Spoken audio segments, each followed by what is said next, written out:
कभी सोचा है कि असली शक्ति मतलब रियल पावर आती कहाँ से है? किसी पद से, बैंक अकाउंट से? नहीं। असली पावर जो सच में दुनिया को चलाती है, उसका राज कुछ और ही है। आज हम एक ऐसे ही आइडिया को समझेंगे जो हर चीज को देखने का नजरिया बदल सकता है, the choke point theory of power. तो सवाल यही है कि ये असली ताकत आती कहाँ से है? पैसों से, जमीन से, या फिर बड़ी बड़ी सेनाओं से? इसका जवाब हमें एक ऐसी जगह ले जाता है जिसके बारे में हम ज्यादातर सोचते तक नहीं है। देखिए, आमतौर पर हमारी सोच यही होती है कि पावर का मतलब है किसी चीज का मालिक होना, उस पर अपना हक रखना। लेकिन क्या हो अगर ये सोच ही अपने आप में अधूरी हो? क्या हो अगर किसी चीज का मालिक होना सबसे जरूरी बात हो ही ना?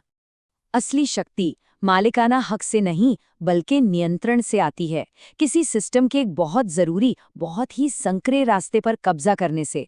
इसी को कहते हैं चोक पॉइंट। और इस खेल का सबसे पहला मास्टरमाइंड था जॉन डी रॉकफेलर। तो रॉकफेलर की कहानी को समझना बहुत जरूरी है, क्योंकि वो सिर्फ एक अमीर आदमी नहीं था, वो एक जीनियस था जिसने पावर का एक बिल्कुल नया मॉडल बनाया था। एक ऐसा मॉडल जो सब कुछ हासिल करने पर नहीं, बल्कि सिस्टम के एक छोटे से मगर सबसे जरूरी हिस्से को कंट्रोल करने पर टिका था। रॉकफेलर की सबसे कमाल की बात यह थी कि उसे इस बात से कोई फर्क नहीं पड़ता था कि तेल जमीन से कौन निकाल रहा है। वो काम उसने दूसरों पर छोड़ दिया। उसका पूरा ध्यान, उसकी पूरी स्ट्रैटेजी सिर्फ 2 चोक पॉइंट्स पर थी: तेल को साफ करना यानी रिफाइनिंग, और उसे ट्रांसपोर्ट करना।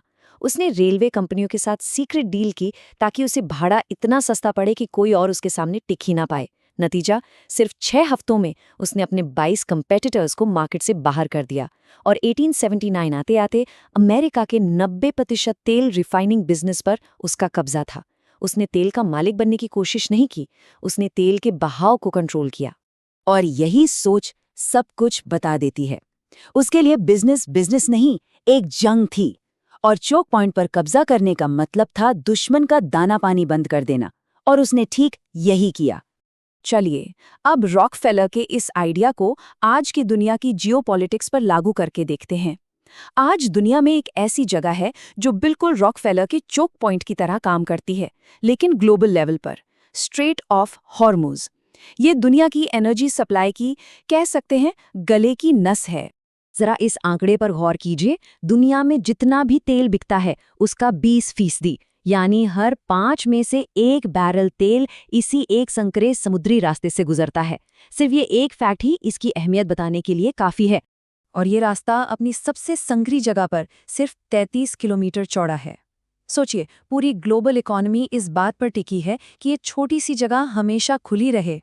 लेकिन रुकिए, बात इससे भी ज्यादा नाजुक है।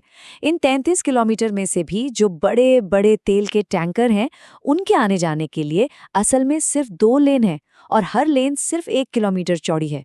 मतलब दुनिया का पूरा तेल व्यापार असल में सिर्फ 2 किलोमीटर पर टिका हुआ है।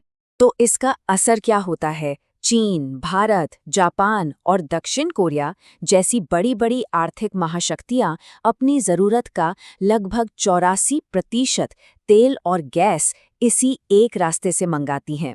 अगर ये चोक पॉइंट एक दिन के लिए भी बंद हो जाए तो इन देशों की अर्थव्यवस्थाएं रातों रात बैठ सकती हैं।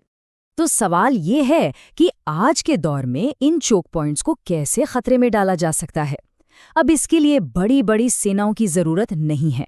टेक्नोलॉजी ने पार का पूरा खेल ही बदल दिया है। और यहीं पर एंट्री होती है असमित युद्ध की।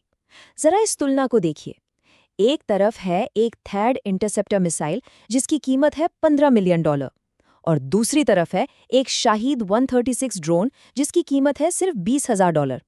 अब एक महंगी मिसाइल से एक सस्ता ड्रोन गिराया तो जा सकता है, पर तब क्या होगा जब ऐसे हजारों ड्रोन एक साथ हमला कर दें? स्ट्रैटेजी बहुत सीधी है। पहले सस्ते ड्रोन्स की एक बाढ़ भेजकर महंगे इंटरसेप्टर्स को खत्म कर दो। जब डिफेंस सिस्टम का गोला बारूद खत्म हो जाए तो सीधा उसके रडार पर हमला कर दो।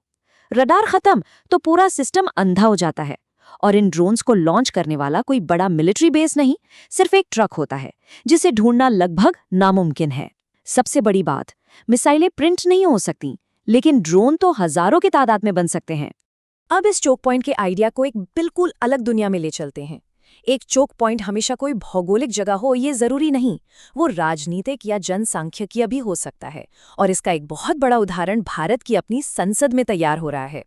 हुआ ये कि 1976 के बाद दक्षिण भारत के राज्यों ने अपनी जनसंख्या को कंट्रोल करने में जबरदस्त कामयाबी हासिल की। वहीं दूसरी तरफ उत्तर भारत के राज्यों में जनसंख्या तेजी से बढ़ती रही। अब इस वजह से एक बहुत बड़ा डेमोग्राफिक गैप बन गया है, जो देश की राजनीतिक शक्ति का पूरा संतुलन बदलने वाला है।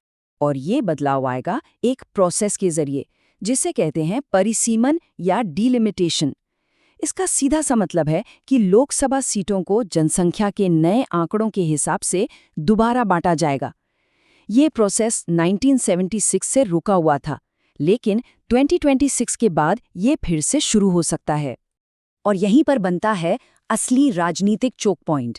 जिन उत्तरी राज्यों की आबादी बढ़ी है, उन्हें संसद में और ज्यादा सीटें मिलेंगी, और जिन दक्षिणी राज्यों ने आबादी को सफलतापूर्वक कंट्रोल किया, उनकी सीटें कम हो सकती हैं। सोचिए ये कितना बड़ा विरोधाभास है। जिन राज्यों ने एक जिम्मेदार पॉलिसी को कामयाबी से लागू किया, उन्हें अब राष्ट्रीय राजनीति में अपनी आवाज खोने की सजा मिल सकती है। तो रॉकफेलर के तेल के खेल से लेकर ड्रोन वॉरफेयर और भारत की राजनीति तक, इन सब में एक बात कॉमन है।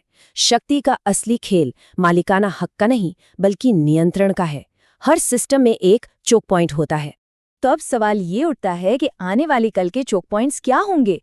क्या वो डेटा सेंटर्स होंगे जो इंटरनेट को कंट्रोल करते हैं, या फिर आर्टिफिशियल इंटेलिजेंस के एल्गोरिदम्स, या शायद पीने के साफ पानी के स्रोत? ये एक सोचने वाली बात है, क्योंकि आखिर में सिद्धांत बिल्कुल सीधा और क्रूर है। जो चोक पॉइंट को कंट्रोल करता है, वही दुनिया को कंट्रोल करता है।